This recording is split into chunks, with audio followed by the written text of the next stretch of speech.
নরম মজাদার আলু পরোটা। কেমন হয়েছে বাবু?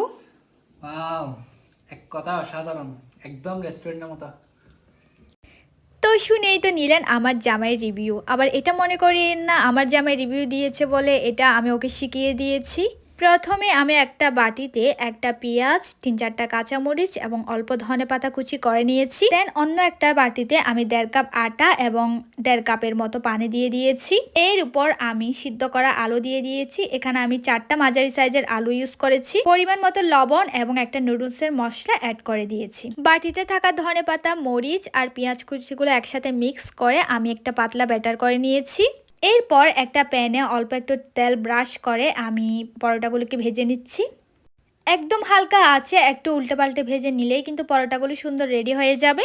বাসায় থাকা কিছু উপকরণ দিয়ে আমি একদম খুব সহজেই অল্প সময়ে এই পরোটাগুলো বানিয়ে নিয়েছি। অন্য পাশে কিন্তু আমি কিছু চিকেন ফ্রাই করে নিচ্ছি। এই খাবারটা আমরা আজকে ডিনারে খাবো। আজকে আমি ভাত রান্না করিনি, ভেবেছি ভাতের পরিবর্তে আজকে আলু পরোটা আর চিকেন খাবো, কারণ সবসময় ভাত খেতে আমার একদম ভালো লাগে না। তো তৈরি হয়ে গেল আমার মজাদার আলু পরোটা। এখন এটা সুন্দর করে পরিবেশন করার পালা। এই আলু পরোটাগুলো আমরা খাওয়ার জন্য নিয়ে নিয়েছি সস, যদিও সস আমার একদম অল্প করেছিল, আর সাথে নিয়ে নিয়েছি চিকেন ফ্রাই। সব কিছুর পরিমাণ কম কারণ আমরা মাত্র 2 জন মানুষ। আমার হাজব্যান্ড তো বাসায় এসে একদম সারপ্রাইজড হয়ে গিয়েছে, কারণ প্রতিদিন রাতে আমি ভাত রান্না করি আর আজকে হঠাৎ আলু পরোটা। যাই হোক, আজকের খাবারটা নাকি তার কাছে দারুণ লেগেছে, সেটা তো আপনারা প্রথমেই দেখিয়ে নিয়েছেন।